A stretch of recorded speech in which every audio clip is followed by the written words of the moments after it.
All right, here we go. In 3, 2, 1. All right, welcome. Happy Friday. Hope you had a great work week. We're getting ready to send you off into the weekend. After you're relaxing after dinner, you can have a nice little cocktail here. We are After Dark Commentary and Reactions presented by Dead Soxy. This is episode 5 of the 1923 Rewatch. Man, this is an action-packed episode. But if you heard us on Wednesday, you can see that this is not healed very much. And this is probably the most brain dead moment I've ever had in my entire life. So we're moving into a brand new school, right? Okay. Brand new construction. Like we've just started moving in, but there's still construction workers going. So they're like, it's not all the way done, but there's like minor things. Well, I'm about to I see a few of my coworkers in this like conference room. So I'm going to go say hey to them. And so I'm walking that way and I make eye contact with them, and there's this big, huge glass window. Like it's enormous. And then like there's a door set like not in a normal spot, like not where you think a door would be set, but it's like all glass. But you think there'd be a little bit more, like the door would be like maybe a little more centered, maybe. I don't know. It kind of threw me off, but I made eye contact and I was like beelining to go, like I was about to walk into this room. And instead of walking to the room, I went right into the glass. Oh, gosh. Oh, man. Smacked hard. That had hurt, yeah. Yeah, Did you? No, thankfully. Yeah. Thankfully. I just broke my ego. But, it's a long way to go for Chuck Cecil cosplay, but. Oh wow! They're like, I thought you were being funny, and then I saw how you like backed up when you hit the window, and it's like, maybe it's not. I'm like, God, it seriously surprised me. And the sad part is, I wasn't looking at my phone. I didn't even have my phone on me. I was looking forward, sort of. There's no explanation. It was just a pure brain dead. Like I must have left my brain in the fridge back at home 2 days ago. Like it was one of those moments. Like I'm sitting there going, how in the heck did I just do that? And I'm sitting there, my nose is like, and then like, I'm thinking it's just like, I'm just like trying to figure out how the hell I just ran into a wall basically. And they're like, oh my God, are you okay? Like, and they're like, we need to get you something for that. I'm like, it's fine. I'm fine. And you know, I got the blood trickling down from my nose. I'm like, God, oh, dang! Like they were kind of having a semi-serious meeting. I was like, "What the?" I was like, "Okay, all right." Yeah. Welcome to the school. I met the brand new boys soccer coach. Like that's one of the people that was in the room. So like, nice. Hey, nice to meet you. I just ran into a glass window, but nice to meet you. I'm bleeding. I'm bleeding. First impressions right there. I do have a brain. I promise. And we hired you. Yeah. Oh, shoot. Yeah. Are you sure? Yeah. Sure at the right school? I think the intermediate school was down the road. Yeah. How long was the bus from you? You know what? We need Jeb to get started on this. People are tuning in for the rewatch. Yeah. So that's I had to give him a good laugh before we go. So that's my brain dead story of hopefully the rest of my life. But so Jeb, tell us about episode 5. It's a action-packed one. Mm-hmm. Yes, it was. And a lot happened. It was really back and forth with all the storylines. So I'm going to try and go through each one just real quick to give you the highlights to remind you what happened in this episode. And then we'll try to talk about as much of it as we can. I think I'm going to start with Tiona Rainwater with her little contained story because it's the easiest one to explain before I get into the others. And where we left off with her, of course, is she decided to run away. And she decided to off Sister Mary on her way out, the one that had been kind of violently abusing the girls. So she goes in, kills her. That's where we left off. We find out in this episode that that's not the only person she decided to kill. She also killed another nun, the one that assaulted her basically in the bathtub. Decided that had to get rid of that one too on her way out. She did not go after the headmaster, which I was a little surprised about. That's who I was thinking she would go after. And it turns out that was a mistake on her part because he gets very upset when he finds out what happened. I mean, obviously, you would think they would. And he goes after her. I believe it's her cousin, but whatever her good friend was there, the guy left behind who decided not to run away with her. and he basically beats her down. I could not tell at the end if she was still alive or not. I thought at first that he had killed her with the beating, but I don't know if that's what happened or not. But we'll talk about that. But then they send some priests out, looking for her, basically trying to hunt her down. So we move over to what she's actually doing, and you see her trying to cover her tracks and find her way out of there, finding direction with the sun, that type of thing. And then at nighttime, she kind of comes face to face with a wolf, and they get into a little bit of a scrap, both wanting to attack the other. And she ends up climbing up a rock face and just kind of hiding up there from it. When she wakes up in the morning, the wolf is gone, but now there is a man on horseback with a lot of sheep. And so he basically gets her story from her to find out what she's doing while she's out there by herself. She explains what happened at the school, explains who she is and where she's trying to get to. And it turns out this man is also a Native American who knows her dad. So that's a nice coincidence there. Well, we've also talked about the sheep kind of look familiar too. But either way, it's coincidentally she's running to somebody who thinks they can help her. So she climbs down and goes with this man. And that's basically her storyline for this one. It's her running away, and the priests are obviously going to come after her, and she's murdered a couple of white nuns. That's It's not good. not going to go well for her, I don't think, in the future, but we'll see. Then we go back in the storylines to the Duttons, and that's where all this gets kind of mixed up. There's, like I said, it's a lot of back and forth, a lot going on.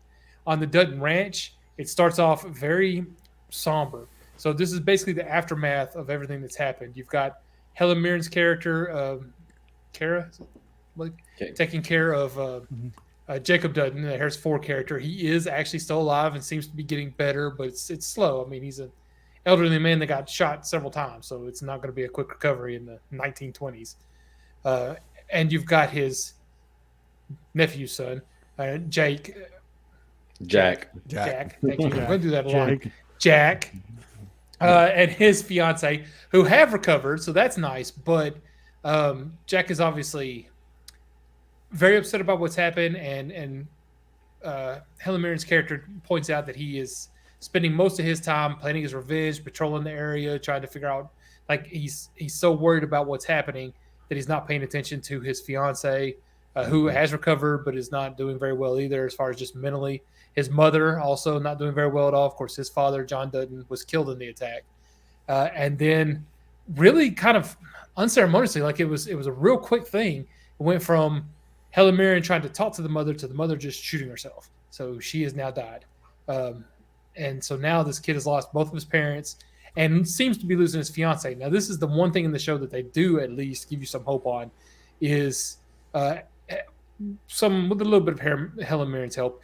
He does end up reconnecting with his fiance. They go ahead and have their own little private wedding ceremony. And you see him kind of pulling back from the abyss a little bit. And then at the end of the episode, you get the happy news to find out that she's actually pregnant. So that's kind of what's happening with Jack right now and his fiance. But we kind of shift from there. And like I said, we talked about Jacob, Harrison Ford's character.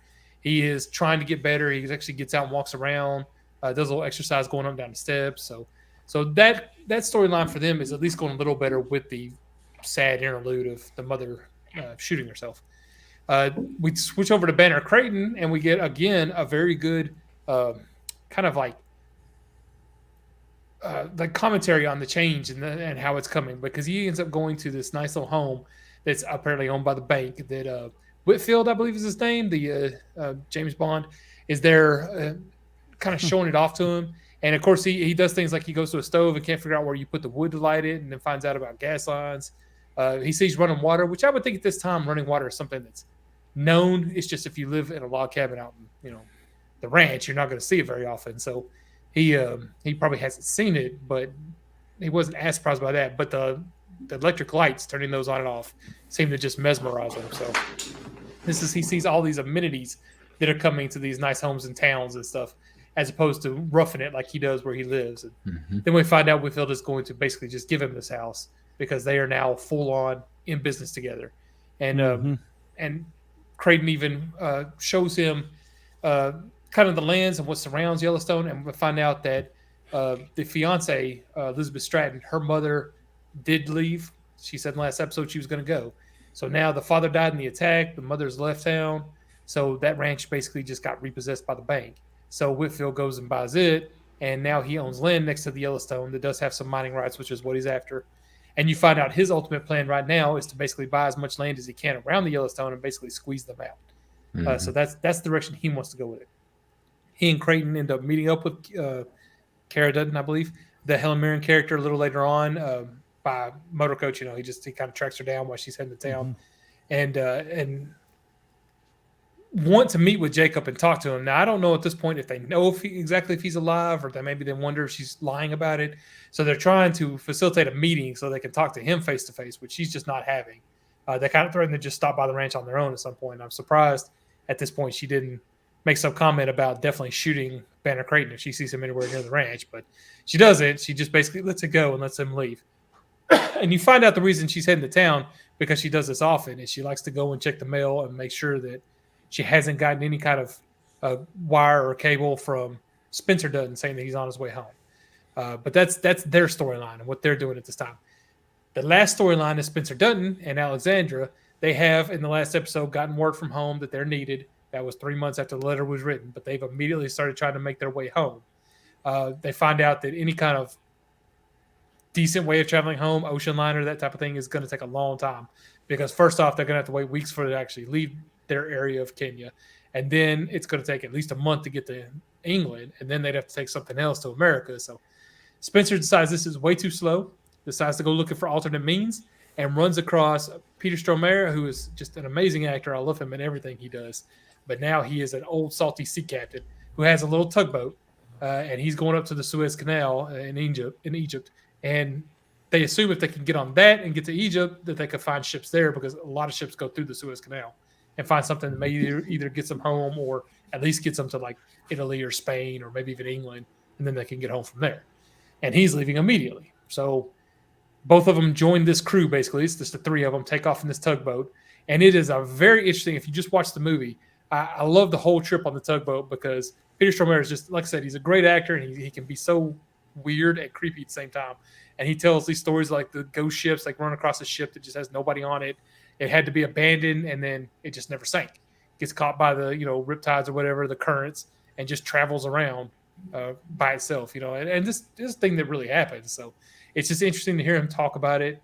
And like I said, you don't know what's going to happen at this point. The whole thing was very odd.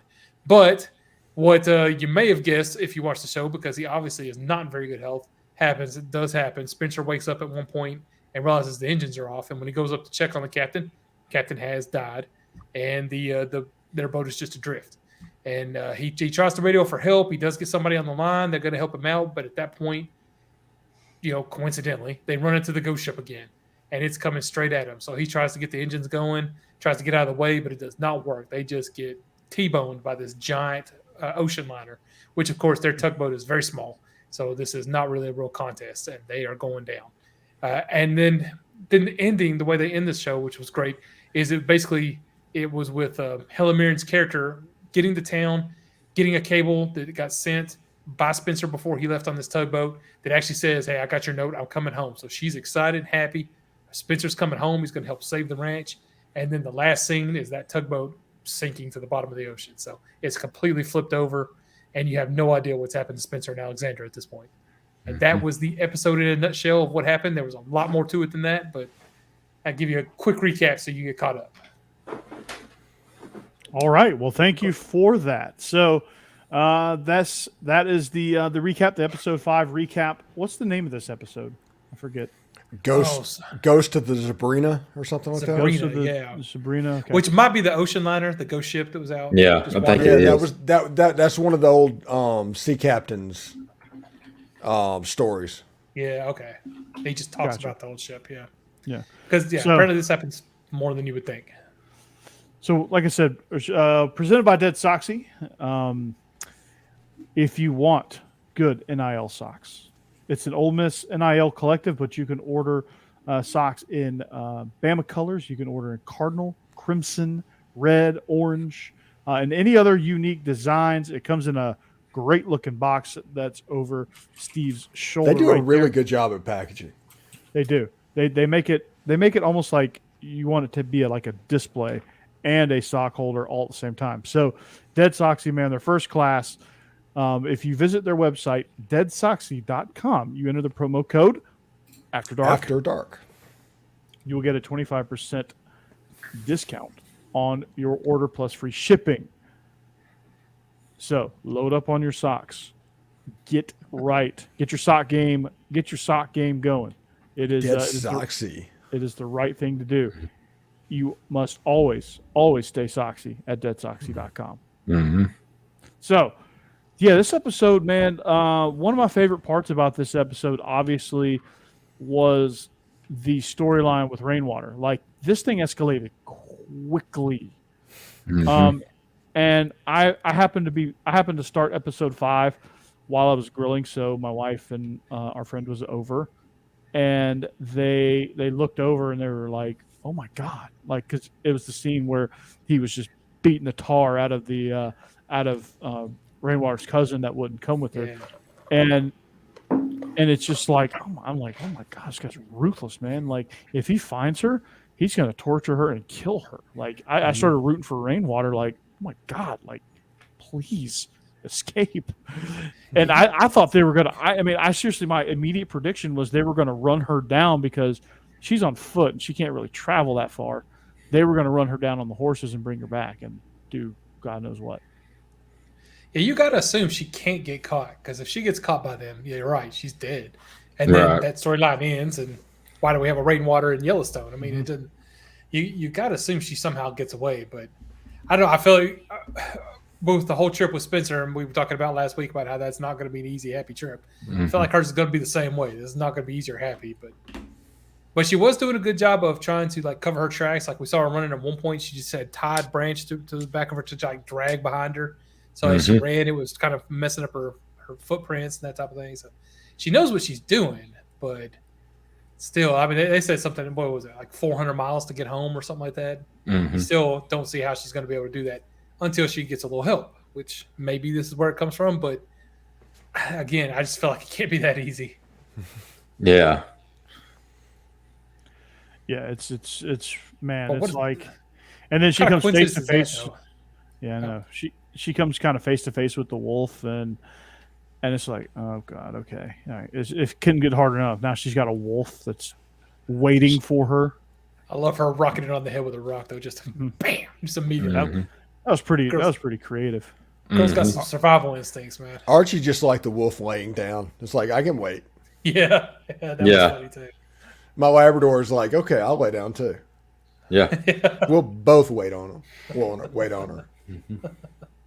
Yeah, no, but then she ran into somebody who happened to know her family. So, and I'm kind of wondering where she is at this point. You got to think she's still in the Dakotas. I mean, I know North Dakota and Montana border each other, but those look like the Black Hills, right? See, and that's what I'm assuming. And that's the thing that kind of first got me a little confused about the guy that found her, is he had all those sheep in an area that looked like it was nothing but rocks and dirt. Like, what were they eating up there? But I guess he did explain later that he had to hide. So basically they were keeping him up there because they didn't think anybody would find him, because they assumed if, the government or white people saw him with the sheep, they would just take him. So, which I'm sadly enough is probably true back then. Yeah. Yeah, that But, story kind of checks out. Yeah. Yeah, I mean, So given how I they guess were that's why he's treated. up there, but just didn't seem like a good place for sheep. Although sheep are pretty good at climbing. I mean, I guess they could get up there with no problem, but Right. But I'll tell you what interesting and that little story arc, they was talking about how she wanted to flee like to Canada, and he was like, no, it'd be worse there. So yeah, I'm gonna have to look up the history of that. Why was Canada worse for Native Americans? yeah, I don't know the history about that, so that's kind of interesting, something to look into.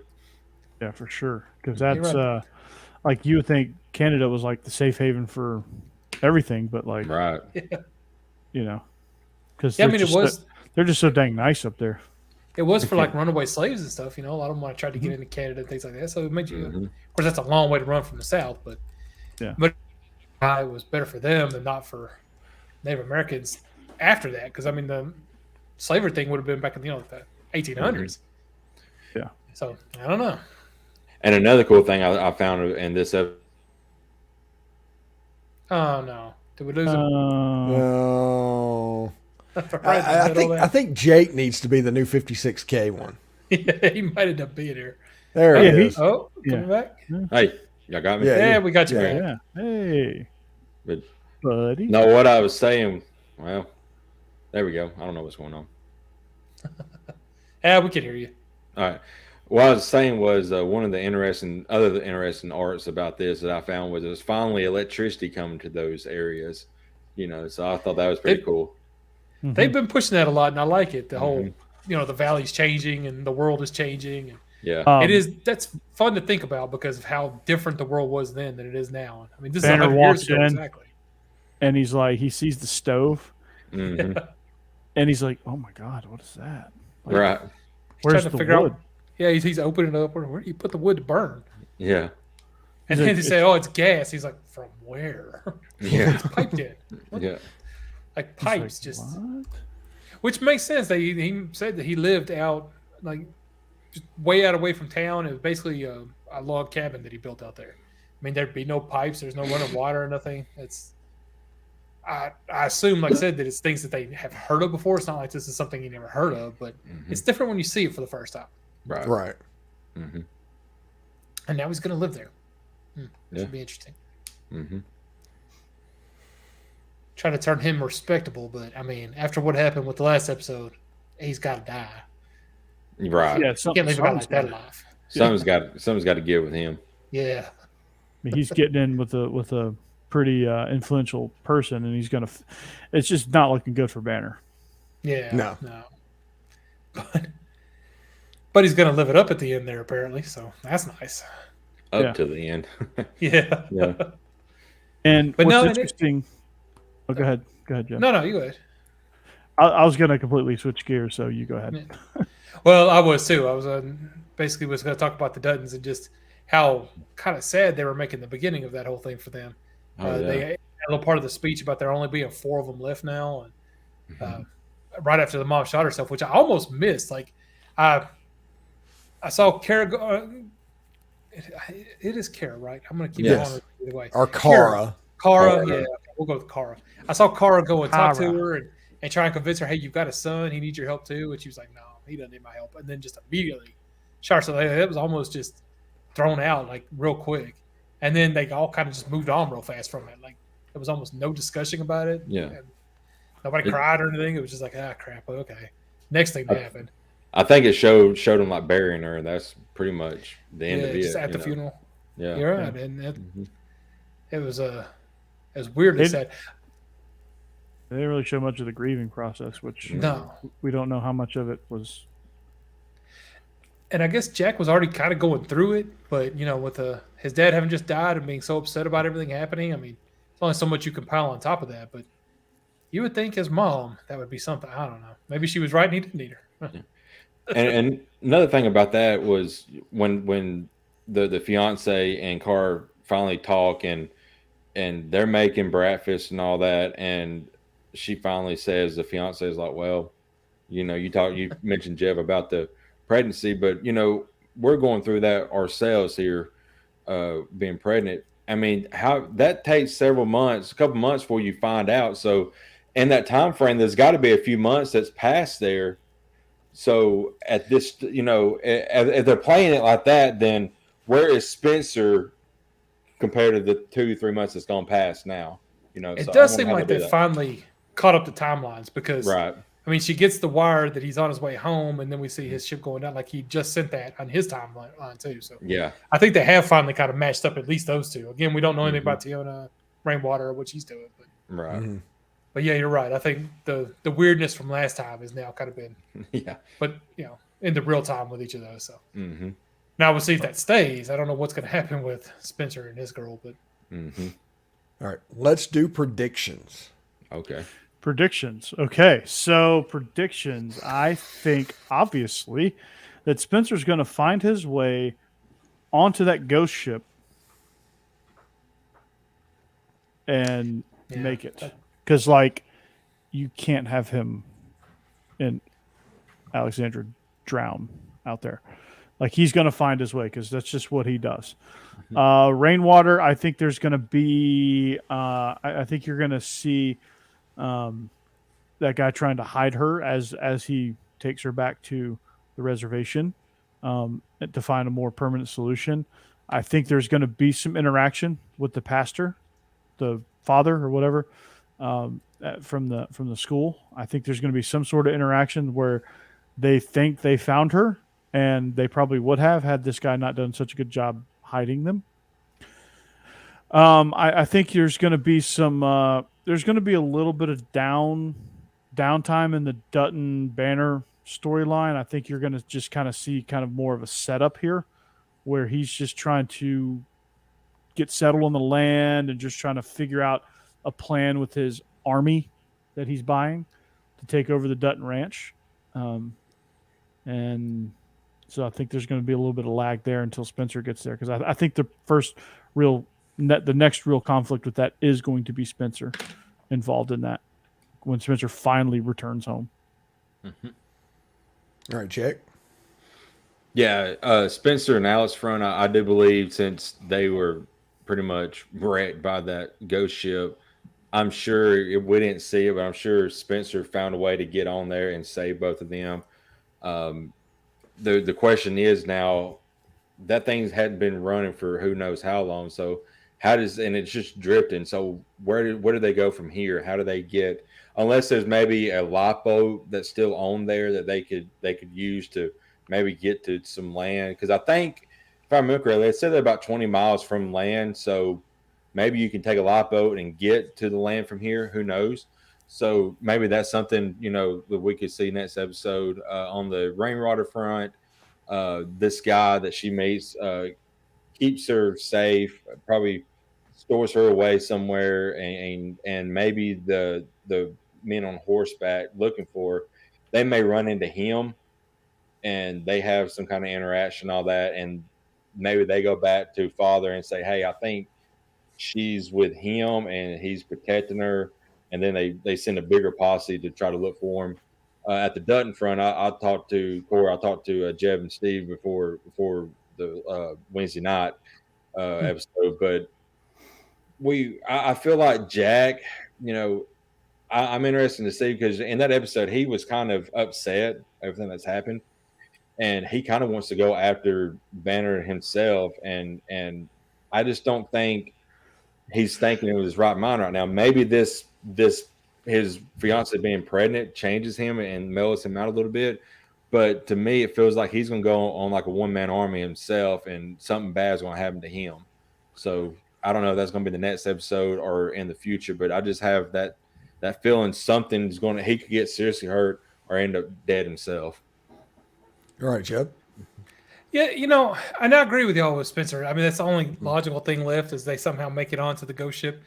You got to wonder how. I mean, you look at that ship, or any ship in the ocean, if you think of a cruise liner, there's no way if you're in the ocean you're getting onto a cruise liner. I mean, right. Even if they dropped a rope, getting onto it would be extremely difficult.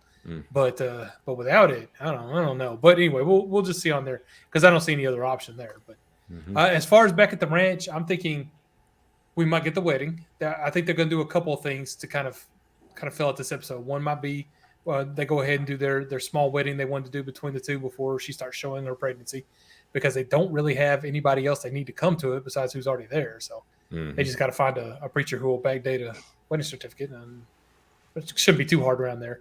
And then I think at some point here, we're going to see some more politics, because we're going to need Cara Dutton getting the police together, because Harrison Ford's character did tell her that she needed to go do the interviews herself and look them in the eyes and try and figure out who's going to actually be loyal and who won't, because they're assuming Whitfield will try and sneak in some people into this force that they're paying off. So we might see more of the formation of that group. And I think at some point Jacob Dutton's going to have to end up facing these people face to face, because they're not going to just take no for an answer, and he needs to prove that he's alive. So maybe they try and find a way to set up a meeting between the two where hopefully he doesn't have to move much or something. I don't know. And then we get to finally see Whitfield and Jacob kind of stand off, which would be kind of fun to see those two old guys going at it. I don't know with Tiona what's going to happen. I want to say something different, just because I mean, maybe this guy ends up trying to turn her in for a reward or something. I don't know. I can't imagine why that would happen though, because there's not like a reward's been put out for her, but maybe we find out when it does get put out. I don't know. Just to have something different happen. I think at some point she's going to have to take off a different direction, maybe toward Mexico or something. But I don't know why. I don't know if they come after her family, if they just end up putting enough wanted posters around that she can't go anywhere that direction without getting seen. Seems like a lot of empty land out there, though. So I don't know. I really don't know what's going to happen with her at this point. All right.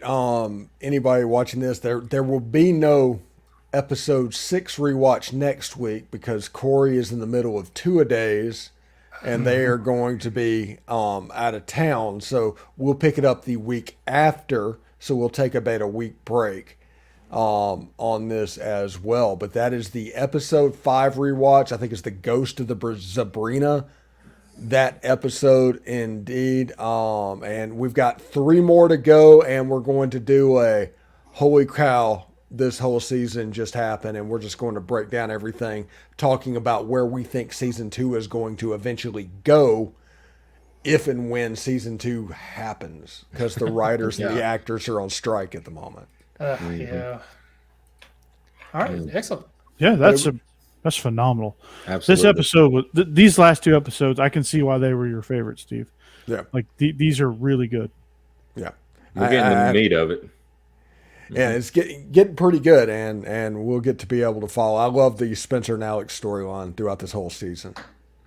I like some of the little things they do that you hardly even notice. Like when Tiana Rainwater, you find out she's left, and everybody finds everything, the things in the morning. You have 2 murders. You have one that was obviously extremely personal. Like she beat that woman for a while and then strangled her to death. And then the other one, there's just a knife in the heart. She's gone. Mm-hmm. I don't know if that woman even really woke up. So it's just, that was just a, you deserve this. I'm doing this to you. But the other one was the more personal one. But I don't know. Just little things like that made me love the show. And it's going to be interesting to see if her cousin's still alive in the next episode potentially too. Yeah, I honestly thought he killed her at first, and after a while, I was like, "Well, they never actually show a body, so I don't know." Right. Yeah, and you just don't know. But anyway, this has been the 1923 rewatch, episode 5, The Ghost of the Zebrina. Thank you to Corey Burton, Jake Thomas, and Jeb Beecham for joining me. I'm Stephen Willis. Hope everybody has a good weekend, and take care. We'll see you in 2 weeks. Dead Sox. Peace. See y'all.